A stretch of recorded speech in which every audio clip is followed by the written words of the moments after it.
16वां topic है ब्राह्मण संप्रदाय। शुंग एवं कण्व राजवंश। पुष्यमित्र शुंग, जिसने मगध पर शुंग वंश की नींव डाली, ब्राह्मण जाति का था। शुंग शासकों ने अपनी राजधानी विदिशा को बनाया। ये मध्य प्रदेश पीएससी वालों के लिए इम्पोर्टेंट है कि शुंग शासकों की राजधानी थी विदिशा।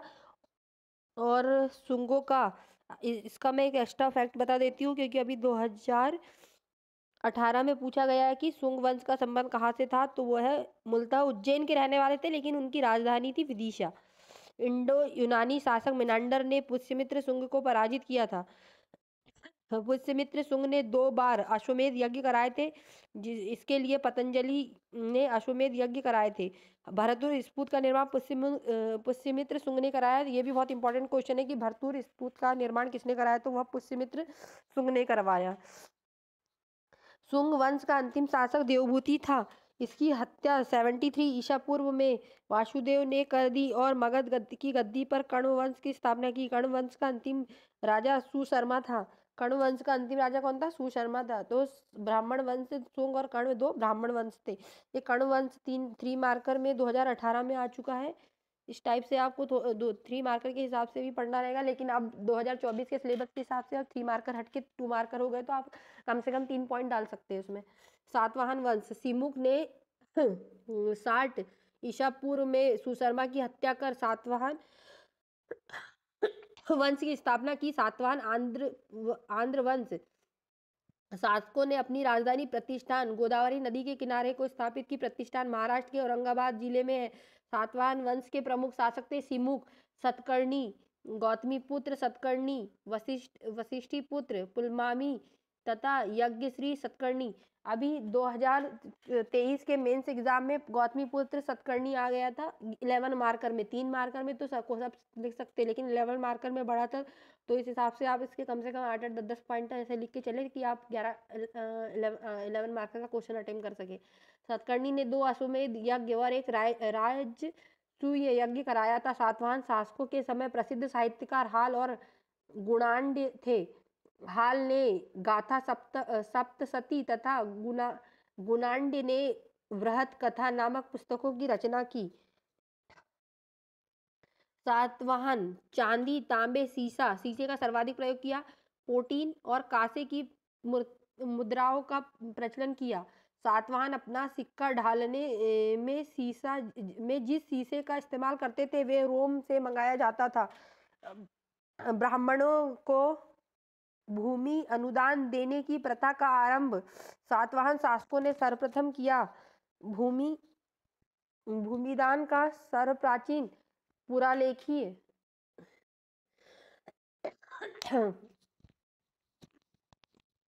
भूमि का अच्छा, ये क्वेश्चन पूछा जा सकता है कि भूमि दान अनुदान देने की प्रथा का आरंभ सबसे पहले ब्राह्मणों में किसने किया था, तो वह सातवाहन शासकों ने किया था। भूमिदान का सर्व प्राचीन पुरालेखी प्रमाण शताब्दी ईसा पूर्व में सातवाहनों के नानाघाट अभिलेख में मिलता है। पूछा जा सकता है कि नानाघाट अभिलेख में काय का वर्णन है, तो सातवाहनों के भूमिदान का उल्लेख मिलता है।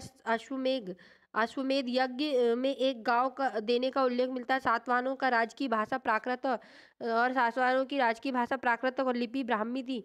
सातवाहनों में हमें मात्र तंत्रात्मक ढांचे का आभास मिलता है। इनके राजाओं के नाम उनकी माताओं के नाम पर रखे जाने की प्रथा थी, गौतमीपुत्र, वासिष्ठीपुत्र आदि। लेकिन सातवाहन राजकुल पितृसत्तात्मक था, क्योंकि राज सिंहासन का उत्तराधिकारी पुत्र ही होता था। सातवाहन शासकों ने ग्रामीण क्षेत्रों में प्रशासन का काम गौलमिक को सौंपा था।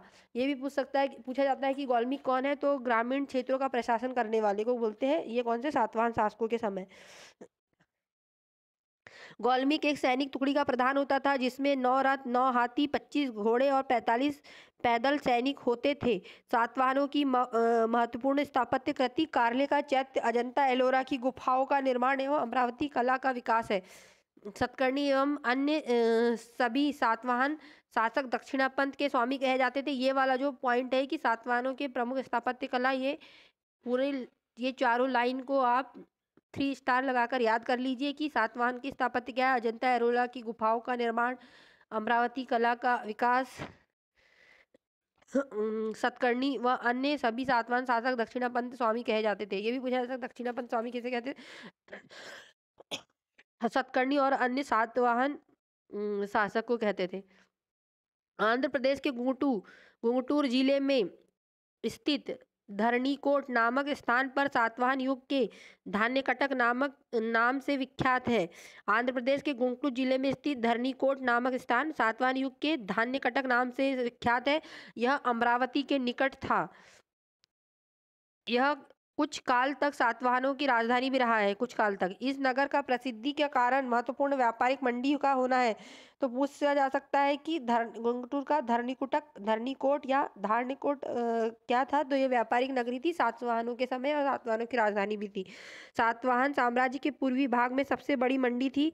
यहाँ से उत्तर तथा दक्षिण को अनेक व्यापारिक मार्ग गुजरते थे। उत्तर और दक्षिण को अनेक व्यापारिक महासांधिकों के अधीन यह एक प्रमुख बौद्ध केंद्र के रूप में समृद्ध हुआ, क्योंकि वहाँ के समृद्ध व्यापारियों ने स्तूपों व अन्य बौद्ध स्मारकों का निर्माण करवाया। सातवाहन राज्य ने उत्तर और दक्षिण भारत के बीच में सेतु का काम किया। तो ये भी पूछा जाता है कई बार कि उत्तर भारत के बीच में दक्षिण और उत्तर के बीच सेतु का काम कौन से राजवंश ने किया? तो सातवाहन राजवंश ने। चेदी राजवंश, ये भी इम्पोर्टेंट है मध्य प्रदेश पीएससी के लिए, क्योंकि यह अशोक से संबंधित है। तो चेदी राजवंश, इसकी राजधानी कलिंग थी। अशोक अशोक की मृत्यु के उपरांत संभवतः प्रथम शताब्दी ईसा पूर्व में कलिंग में चेदी राजवंश का उदय हुआ। इसकी जानकारी हमें हाथी गुफा अभिलेख भुवनेश्वर उड़ीसा में मिलती है। खारवेल इस वंश का एक प्रतापी राजा था। आपको मैंने शुरू के लेक्चर में बताया था कि हाथी गुफा अभिलेख बहुत इंपॉर्टेंट है। यह क्यों याद रखना है? क्योंकि इसमें भारतवर्ष का सर्वप्रथम उल्लेख मिलता है, और यह कहाँ पे? भुवनेश्वर उड़ीसा में। खारवेल जैन धर्म का अनुयायी था और उसने जैन मुनियों के लिए उदयगिरी की पहाड़ी पर गुफा का निर्माण करवाया। आप उदयगिरी की पहाड़ी पे गुफाओं का निर्माण कराया। ये उदयगिरी की पहाड़ी विदिशा में ना हो, विदिशा वाली नहीं है, ये उड़ीसा वाली है। तो याद रखना, उदयगिरी की पहाड़ी उड़ीसा में, जिसमें निर्माण गुफा का निर्माण किसने? जैन मुनियों के लिए खारवेल ने कराया था। सॉरी। भारत में यवन राज्य, भारत पर आक्रमण करने वाले विदेशी आक्रमणकारियों का क्रम है हिंद, यूनानी, फिर शक, फिर पल्लव और फिर कुषाण। ये यवन राज्य सेल्यूकस के द्वारा स्थापित पश्चिमी तथा मध्य एशिया के विशाल सेल्यूकस के द्वारा स्थापित पश्चिमी व मध्य एशिया के विशाल साम्राज्य को उसके उत्तराधिकारी एंटियोकस प्रथम ने अक्षुण्ण बनाए रखा। एंटिकोटस सेकंड के शासनकाल में विद्रोह के फलस्वरूप उसके अन्य प्रांत स्वतंत्र हो गए।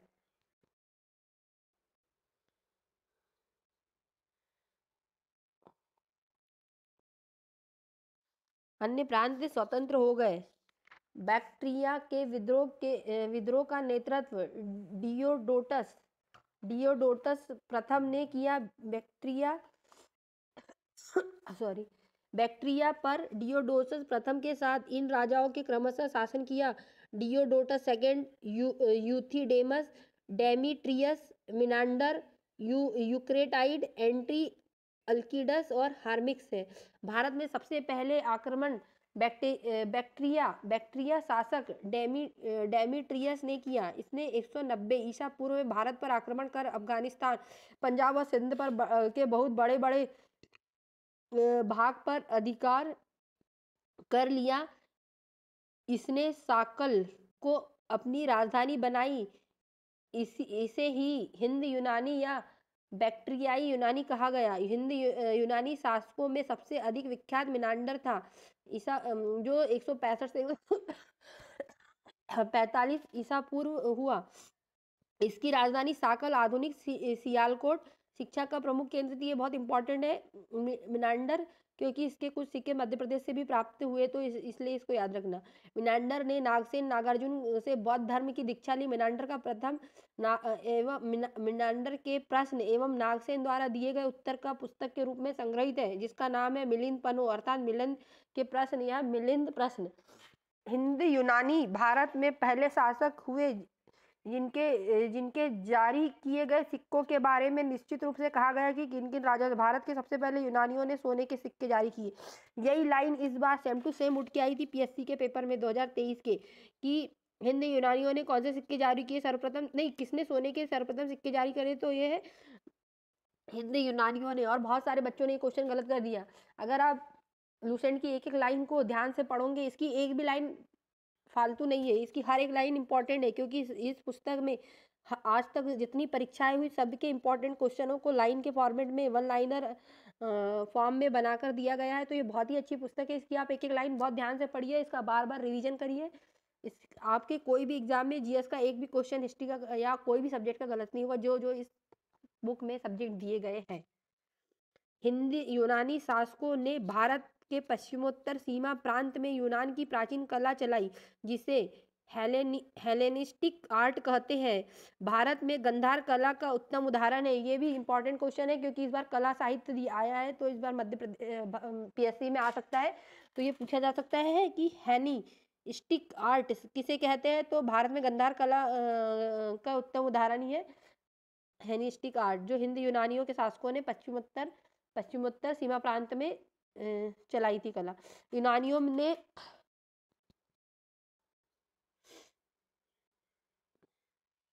यूनानियों ने पर्दे का प्रचलन आरंभ कर भारतीय नाट्य कला के विकास में योगदान दिया।